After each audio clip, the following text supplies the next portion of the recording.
రవీంద్ర రెడ్డి గారు, మీరు గతంలో వైఎస్ఆర్ కాంగ్రెస్ పార్టీకి సొంత ఛానల్ అయిన సాక్షి ఛానల్ డిబేట్లో పార్టిసిపేట్ చేసిన సందర్భంలో మీ ఆవేదన అంతా కూడా చెప్పే ప్రయత్నం చేశారు. ఆ రోజు వైఎస్ఆర్ కాంగ్రెస్ పార్టీ ఎందుకు ఓడిపోయింది అంటే దానికి మూల కారణం సజ్జల రామకృష్ణారెడ్డి, విజయసాయిరెడ్డి లాంటి వాళ్ళు అంటూ. విజయసాయిరెడ్డిని అయితే మీరు ఏకంగా కోర్ట్ అని కామెంట్ చేశారు. సజ్జల రామకృష్ణారెడ్డిని ఉద్దేశించి ఒక అరాచకవాదిలాగా మీరు చెప్పారు. ఆ రోజు మీరు ఇచ్చిన స్టేట్మెంట్ నేపథ్యంలో ఆ తర్వాత నుంచి పార్టీ మిమ్మల్ని పక్కన పెట్టింది. ఎవరైతే టీవీ డిబేట్లకు వెళ్తున్నారో ఆ లిస్టులోంచి కూడా మీ పేరు తొలగించింది. సో ఆ కారణంతో వాళ్ళ పార్టీ వీడుతున్నారని అనుకోవాలా? సరే, ఆ కారణం అనేది నేను ఈరోజు పార్టీ వీడడానికి పెద్ద విషయం కాదు. ఎందుకంటే అది జరిగిన తర్వాత ఆ రోజే నన్ను పార్టీలోంచి తీసేయమని చెప్పినప్పటికీ జగన్మోహన్ రెడ్డి గారు నన్ను వ్యక్తిగతంగా పిలిచి నన్ను ఆదరించారు. దాన్ని ఎప్పుడూ మనసులో పెట్టుకుంటా. ఆయన మీద నాకు గౌరవం ఉంటుంది. కానీ విస్తృతమైన ప్రాతిపదిక తీసుకుంటే ఆ రోజున నేను ఇంటర్నల్గా మాట్లాడాల్సిన మాటలు ఎమోషనల్గా బయట చెప్పా. అది నా తప్పైనప్పటికీ పెద్ద మనసుతో నన్ను దగ్గరకే తీశారు. కానీ పార్టీ విధానపరమైన నిర్ణయాలు ఉన్నాయి. ముఖ్యంగా విధానపరమైన నిర్ణయాల్లో మార్పు లేనిదే మన ప్రతిపక్ష పార్టీగా ఈ రోజునున్న వైఎస్ఆర్సీపీ అధికార పార్టీని విమర్శిస్తే తిరిగి ఆటోమేటిక్గా అధికారంలోకి రావాలనుకుంటే అది జరిగే పని కాదు. మార్పు సమూలంగా జరగాలి. ఆ మార్పు జరగకుండా అడ్డుకుంటున్న వాళ్ళు ఆయన చుట్టూనే ఉన్నారు. ఆయన నిజంగా పార్టీని సమీక్షించుకుంటే జనానికి ఉపయోగపడే పనులు ఏవైనా చేయొచ్చు. కానీ అది నేను అక్కడ ఉన్న రోజులు కూడా దాదాపుగా హెడ్ క్వార్టర్స్లో పార్టీ ఆఫీస్కి పోవడం నిరంతరం నా అలవాటు. కానీ అది జరిగే కార్యక్రమం కాదని, దాంతోపాటు నేను బీజేపీ సిద్ధాంతాలకి ఖచ్చితంగా ఆకర్షితున్నాయి. ఖచ్చితంగా నరేంద్ర మోడీ గారి నాయకత్వంలో, అమిత్ షా గారి నాయకత్వంలో తీసుకుంటున్న డైనమిక్ నిర్ణయాలు ఏవైతే ఉన్నాయో వాటిల్ని స్వాగతిస్తూ వాటికి అనుగుణంగా ప్రచారకగా మారడం కోసం బీజేపీలో చేరా. ఇదే సందర్భంలో ఇంకొక మాట చెప్తాను అశోక్ గారు.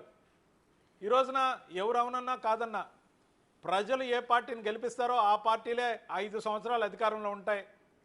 ఒక 6 నెలలు వదిలేసిన తర్వాత లేదా 3 నెలలు వదిలేసిన తర్వాత అధికారంలో ఉన్న పార్టీల్ని మాత్రమే విమర్శిస్తే ఆటోమేటిక్గా ప్రతిపక్షాలు అధికారంలోకి వస్తాయనుకుంటే అది కళ. ఆత్మ పరిశీలన, సమీక్ష, కార్యవర్గ నిర్మాణం, సభ్యత్వం, లేకపోతే అన్నీ కూడా కార్యకర్తలను కాపాడుకునే విధానం ప్రతి పార్టీకి ఉండాలి. ఒకవైపు తెలుగుదేశం పార్టీని చూడండి, 1 కోటి మంది సభ్యత్వాలను ఈరోజు ఫుల్ పేపర్ యాడ్ ఇచ్చారు. బీజేపీ సభ్యత్వం చూడండి, ఈరోజు నేను సభ్యత్వం తీసుకున్నా. ఆన్లైన్లో నాకు సభ్యత్వం తీసి ఇక్కడ రాష్ట్ర అధ్యక్షురాలు ఈ రోజున సత్యకుమార్ గారు, ఆరోగ్య శాఖ మంత్రి గారు ఆధ్వర్యంలో నాకు సభ్యత్వం ఆన్లైన్లో డిజిటల్గా ఇవ్వడం జరిగింది. ఒక ఐడెంటిటీ ఉండాలి, ఒక మనిషికి ఒక ఐడెంటిటీ ఉండాలి. పలానా వాడు మన కార్యకర్త, వాడి నంబర్ కొడితే వాడి ఐడెంటిటీ మొత్తం రావాలి. విధానపరంగా సమీక్షించుకోకుండా అధికారంలో మనకు నచ్చని వాళ్ళు వచ్చారు కాబట్టి ఒక 6 నెలలు వదిలేసి 4 ఏళ్ళు విమర్శించి తర్వాత ఎలక్షన్ వస్తుంది కాబట్టి బలమైన అభ్యర్థులను పెట్టి గెలుచుకుందామంటే అది జరిగే పని కాదు సార్. ఎందుకంటే ప్రజలు విద్యావంతులు, వివేకవంతులు. ఖచ్చితంగా కూడా ప్రజలకు మంచి జరగాలంటే ముందు ఇల్లు చక్కదిద్దాలి, తర్వాత ఇంట్లో బూజు దులపాలి, ఎవరైనా కోవర్ట్లు ఉంటే వాళ్ళని పక్కన పెట్టాలి, నిర్మాణం సక్రమంగా జరగాలి. ముఖ్యంగా రాష్ట్రానికి కానీ దేశానికి కానీ జరిగే మేలుని ప్రధానంగా పరిగణలోకి తీసుకోవాలి. సార్ బీజేపీ ఏం చేస్తుంది సార్? ఈ దేశంలో మేలు చేయాలంటే విమర్శలు ఎన్ని ఎదురైనా మేలు జరిగే కార్యక్రమాని కోసం ఖచ్చితంగా ముందుకే వెళ్తుంది. అంటే వైఎస్ఆర్ కాంగ్రెస్ పార్టీలో రెడ్డి గారు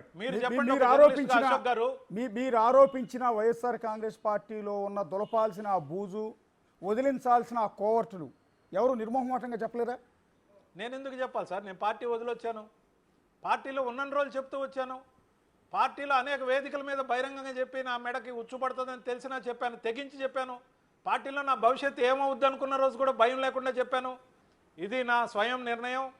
జాతీయ రాజకీయాల వైపు నరేంద్ర మోడీ గారి నాయకత్వంలో, అమిత్ షా గారి నాయకత్వంలో, రాష్ట్ర నాయకత్వంలో పార్టీ నిబంధనలకి తూచా తప్పకుండా కట్టుబడి పనిచేయడంతో పాటు ఇప్పుడున్న కూటమి ధర్మాన్ని పాటిస్తూ కూటమి పార్టీల్ని విమర్శించి మాత్రమే పబ్బం గడుపుకుంటామంటే అది సరికాదనే విధానానికి నేను ఖచ్చితంగా ఇది కరెక్ట్ అని నమ్ముతూ ముందడుగు వేస్తా. నన్ను ఆదరించినందుకు అన్నిటికీ సమానంగా ధన్యవాదాలు చెప్తూ, ప్రత్యేకమైన ధన్యవాదాలు వైఎస్ జగన్మోహన్ రెడ్డి గారికి చెప్తూ, దేశ రాజకీయం కోసం, దేశానికి పనికొచ్చే రాజకీయం కోసం ఏమేమైతే చేస్తున్నారో నరేంద్ర మోడీ గారు, అమిత్ షా గారు, వీళ్ళిద్దరు ద్వయం ఏదైతే చేస్తుందో ఖచ్చితంగా దాన్ని సమర్థిస్తూ బీజేపీ సిద్ధాంతాలకు అనుగుణంగా రాష్ట్రం పార్టీ యొక్క ఆదేశాల అనుసారం కూటమి ధర్మాన్ని నిర్వర్తిస్తూ ముందడుగు వేయడమే నా లక్ష్యం. అంటే రవిచంద్రారెడ్డి గారు బేసిక్గా అసలు ఏమాత్రం భయం అనేది లేకుండా అప్పట్లో ప్రతిపక్షంలో ఉన్న టీడీపీ కావచ్చు, జనసేన కావచ్చు, బీజేపీ కావచ్చు, వీటన్నిటిపైన వాళ్ళ విధానాలను తప్పుపడుతూ నిర్మోహమాటంగా బహిరంగ వేదికల మీద ఎన్నిసార్లు మీరు మాట్లాడారో మాకు తెలుసు. కానీ ఇప్పుడు ఆ పార్టీకి రిజైన్ చేసి బయటకు వచ్చిన తర్వాత ఆనాటి రవిచంద్రారెడ్డి కనిపించట్లేదు. ఆనాటి ధైర్యం ఇప్పుడు రవిచంద్రారెడ్డి మాటల్లో కనిపించట్లేదు. ఆయన గొంతులో ఒక వణుకు, ఎందుకు వచ్చి బయటకు వచ్చిన తర్వాత ఏమైనా కామెంట్ చేస్తే నన్ను ఇబ్బంది పెడతారేమో అన్న భయం కనిపిస్తోంది. సార్ ఒక మాట నేను చెప్తా, ప్రత్యర్థిగా భావించే వాళ్ళని ఎవరైనా విమర్శించాలి. వద్దని వదిలి వచ్చిన పార్టీని విమర్శిస్తే ఏం న్యాయం చెప్పండి? విధానాలు నచ్చలేదు, ఎక్కడో నాకు అనిపించింది ఇది కరెక్ట్ కాదు. ముఖ్యంగా వక్ఫ్ బోర్డు బిల్లు విషయంలో నేను చెప్పింది ఎంతవరకు సహాయకమో మీరే బేరీజ్ వేసుకోండి.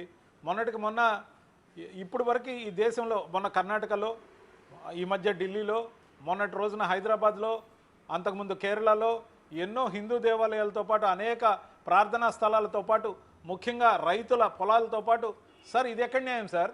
ఈ దేశం మత ప్రాతిపదికన విభజన జరిగింది 1947. కానీ 1951లో చేసిన చట్టం ఏదైతే ఉందో ఈ దేశంలో ఎక్కడ కాలు పెడితే అదంతా వక్ఫ్ భూమి అంటే, ఆ వక్ఫ్ భూమి గురించి సుప్రీంకోర్టు కూడా నిర్ణయం తీసుకోకూడదంటే, వాటికి అమెండ్మెంట్స్ తేవాలని కేంద్ర ప్రభుత్వం నిర్దేశిస్తే దానికి మార్పులు చేయడానికి ప్రతి పార్టీ ఓపెన్ మైండ్తో సహకరించాలి. లేదంటే దాన్ని ఖచ్చితంగా కూడా ఆ పార్టీలు సమీక్షించుకునే విధంగా మనలాంటి వాళ్ళం మాట్లాడాలి సార్. లేకపోతే రైతులు నష్టపోతారు, అనేక గొడవలకి కారణం కావచ్చు. నేను అడుగుతున్నా, ఈ రోజున వక్ఫ్ బోర్డు బిల్లుకి ఎందుకు సమర్థించలేదు? సహేతుకమైన కారణం చెప్పాలి.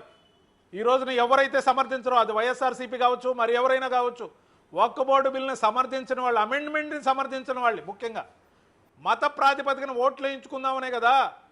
ఎందుకు మీకు ఆ ఓట్ బ్యాంక్ రాజకీయం? నేను అడుగుతున్నా, కూటమి తరపున పోటీ చేశారు నంద్యాల నుంచి ఫరూక్ గారు, ఒక ముస్లిం అభ్యర్థి, బీజేపీతో పొత్తులో ఉన్నప్పుడు ఆయన గెలిచారు, మంత్రిగా ఉన్నారు. మరి మతపరంగా ఈ దేశం కానీ, రాష్ట్రం కానీ, ప్రజలు కానీ లేరు సార్.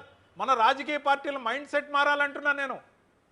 ముఖ్యంగా కార్యకర్తలను గౌరవించుకోవాలి, కార్యకర్తల్ని నష్టపోకుండా కాపాడుకోవాలి. ముఖ్యంగా ప్రతి ఒక్కరి విషయంలో మీరు అన్నారు ఇందాక, మీకు ధైర్యం లేదా? ఆ రోజు రవిచంద్రారెడ్డి ఎడిపోయాడని.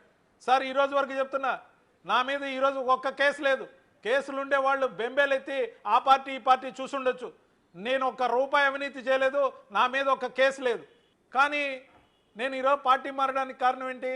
నిర్ణయాల లోపం, నచ్చని కొన్ని విధానాలు, ఇక్కడ నచ్చిన విధానాలు నేను బీజేపీలోకి అడుగుపెట్టడానికి ప్రధానమైన కారణాలు. నేను ఎక్కడున్నా ఎలా పనిచేస్తానో మీకు తెలుసు. వ్యక్తిగతంగా కూడా మీరు నాకు మిత్రుడే అశోక్ గారు. నా పనితీరు, పని రాక్షసుల్లాగా పనిచేసే విధానం పార్టీకి కలిసి వచ్చే అంశం. నేను ఎంత ప్రధానమైన గొంతుగా వైఎస్ఆర్సీపీ కోసం నిలబడ్డానో మీకు తెలుసు. కేవలం కులం ప్రాతిపదికలో నాకు ఎమ్మెల్సీ ఇవ్వకుండా మా నియోజకవర్గం సార్, మా నియోజకవర్గం 50 సంవత్సరాల నుంచి ఎస్సీగా రిజర్వ్డ్. గూడూరు నియోజకవర్గం, నెల్లూరు జిల్లా. నేను ఎస్సీలను గౌరవిస్తా, మతం మార్చుకునే అవకాశం ఉంటే నేను ఎస్సీ అవుతానని అనేక ఛానల్స్లో చెప్పడం కూడా జరిగింది. కానీ నాకు కులం ప్రాతిపదిక కాదు. ఒక 50 సంవత్సరాల నియోజకవర్గం ఏదైతే ఉందో ఎస్సీ రిజర్వ్డ్గా, అదే నియోజకవర్గం నుంచి బల్లి కళ్యాణ్ చక్రవర్తి అనే ఒకరికి, బల్లి దుర్గాప్రసాదరావు తనయుడికి ఎమ్మెల్సీ ఇచ్చి, మళ్ళీ వాకాటి నారాయణ రెడ్డి గారు ఎమ్మెల్సీ ఖాళీ అయితే నాకు ఇస్తానని కమిట్ అయ్యి నాకు ఇవ్వకుండా దాన్ని మేరకు మురళీ గారికి ఇచ్చి, మళ్ళీ ఆయనకే ఎమ్మెల్యే టికెట్ ఇచ్చి, ఆయనకి ఇద్దరిని సెక్యూరిటీగా ఇచ్చి, ఇద్దరు ఎమ్మెల్సీలని, ఒక ఎమ్మెల్యేని ఎస్సీలుగా ఒకే నియోజకవర్గాన్ని పెడితే మిగతా కులాల ఓట్లు ఆటోమేటిక్గా పడతాయనుకుంటారా? ఇది ఎక్కడ తెలివి సార్? అంటే నేను వైఎస్ఆర్సీపీలోకి వచ్చినప్పుడు మేము కులం చూడం, మతం చూడం, ప్రాంతం చూడం, పార్టీ చూడం, వర్గాలు చూడం అని చెప్పి 2024 ఎలక్షన్కి వచ్చేసరికి వైఎస్ఆర్సీపీ తీసుకున్న విధానం, నా ఎస్సీలు, నా బీసీలు, నా మైనారిటీలోని ఊదర కొడితే అలాంటి స్పీచ్ రాసినందుకు ఏమనాలి? అలాంటి స్పీచ్ని యథావిధిగా మా నాయకుడైన, అప్పటి నాయకుడైన వైఎస్ జగన్మోహన్ రెడ్డి గారితో మాట్లాడించి ఆయన ఓడించిన దానికి బాధ్యత ఎవరు తీసుకుంటారు? ఒక నాయకుడు ఓడిపోతే ఆయన నమ్ముకున్న వాళ్ళందరూ ఓడిపోతారు అశోక్ గారు. ఒక ఇంటి పెద్ద ఓడిపోతే ఒక ఇల్లు దివాలా తీస్తుంది అశోక్ గారు. కొన్ని జీవితాలు నాశనం అయిపోతాయి, జనాలకు కూడా అంతో ఇంత నష్టం జరుగుతుంది ఆయన నమ్ముకున్న వాళ్ళకి. కానీ ఇలాంటి పనికిమాలిన స్పీచ్లు రాసి వర్గీకరించి కులం మతం ప్రాంతం పార్టీలు చూడమని చెప్పి వచ్చిన అధికారంలోకి వచ్చిన ఆ పార్టీ లాస్ట్కి కులం మతం ప్రాంతం చూస్తూ ఎందుకు స్టిక్ అయింది? ఎక్కడుంది ఆత్మ పరిశీలన? ఆలోచించండి. అంటే రికార్డు స్థాయిలో 151 సీట్లు వచ్చాయి జగన్మోహన్ రెడ్డి గారికి. ఆ తర్వాత వైనాట్ కుప్పం అన్నారు, వైనాట్ 175 అన్నారు. అలా అన్న పార్టీ చివరికి వచ్చేటప్పటికి 11 సీట్లకు పరిమితమైంది. ఆ రోజు టీడీపీకి 23 సీట్లే వచ్చాయి, ఇది దేవుడు రాసిన స్క్రిప్ట్ అని జగన్మోహన్ రెడ్డి గారితో పాటు ఆనాడు వైఎస్ఆర్ కాంగ్రెస్ పార్టీలో ఉన్న ప్రతి ఒక్కళ్ళు కూడా టీడీపీని హేళన చేశారు, గేలి చేశారు. సో అలాంటి పార్టీకి అందులో సగం సీట్లు కూడా రాలంటే 11 సీట్లు వచ్చాయి. ఎందుకు ఈ పరిస్థితి వచ్చింది అనుకుంటున్నారు మీరు? వాళ్ళు సమీక్షించుకుంటారు సార్. నాకేం సార్ అవసరం? నేను ఇప్పుడు చెప్తే ఎవరు వింటారు సార్? అది విమర్శకి పనికొచ్చే అంశం. సాయంత్రం డిబేట్ పెడితే నన్ను తిరిగి విమర్శించడానికి ఒక పనికొచ్చే అంశం అవుతుందే కానీ నాకేంటి సార్ అవసరం? అశోక్ గారు, నేను ప్రశాంతంగా ఉన్నా, నిర్మోహమాటంగా చెప్పాల్సిన విషయాలకు మించే మీ ముందు చెప్పా. వదిలొచ్చిన పార్టీ గురించి చెప్పనంటున్నా, మీరు చెప్పించిన తీరుతో కొన్ని చెప్పా. ఇంతకు మించి నేను దాని గురించి మాట్లాడాల్సిన అవసరం లేదు. ఖచ్చితంగా కూడా మీరు నన్ను ఏ క్వశ్చన్ అడిగినా కూడా నేను సమాధానం చెప్తా. ఈరోజు కూటమి అధికారంలో ఉంది సార్. కూటమి ఆ స్కీమ్ అమలు చేయట్లేదు, ఈ స్కీమ్ అమలు చేయట్లేదు. ప్రతి నెల మా ప్రభుత్వం ఉంటే ఈ స్కీమ్లన్నీ ఇంప్లిమెంట్ అయ్యి ఉండేవి, ఈ పార్టీకే వచ్చి ఉండేవి అన్నారు కదా సార్? Yes sir. మరి అవి మాత్రమే ప్రాతిపదికగా మరో ఎలక్షన్ గెలవగలరా? ఆత్మ పరిశీలన నిజాయితీగా జరగాలి. ఆత్మ పరిశీలన నిజాయితీగా జరిగి తీరితేనే ఎక్కడ తప్పు చేసాం, ఎక్కడ ఫార్ములాలు తప్పు వాడాం, కులం మతం ప్రాంతం పార్టీలకు అతీతంగా మనం ముందుకెళ్తా ఉన్నాం. ఎక్కడెక్కడోళ్ళు కండువా కప్పుకోకముందే ఎమ్మెల్సీ ఇచ్చి స్వాగతించారే. పేర్లు నేను చెప్పదలుచుకోలే. ఒకరు చనిపోతే వాళ్ళ కొడుక్కో వాళ్ళ భార్యకో ఎమ్మెల్సీ ఇచ్చారే, లేదా ఎమ్మెల్యే టికెట్ ఇచ్చారే. అంటే సింపతి వేవ్తో గెలవాలా? చేసే మంచితో గెలవలేమా సార్? ఏదైతే డైనమిజం గురించి మీరు అన్నారో నా మాట్లాడే తీరులో, జగన్మోహన్ రెడ్డి గారి డైనమిజంకి ఆకర్షితున్నాయని నేను ఆ పార్టీలో చేరా.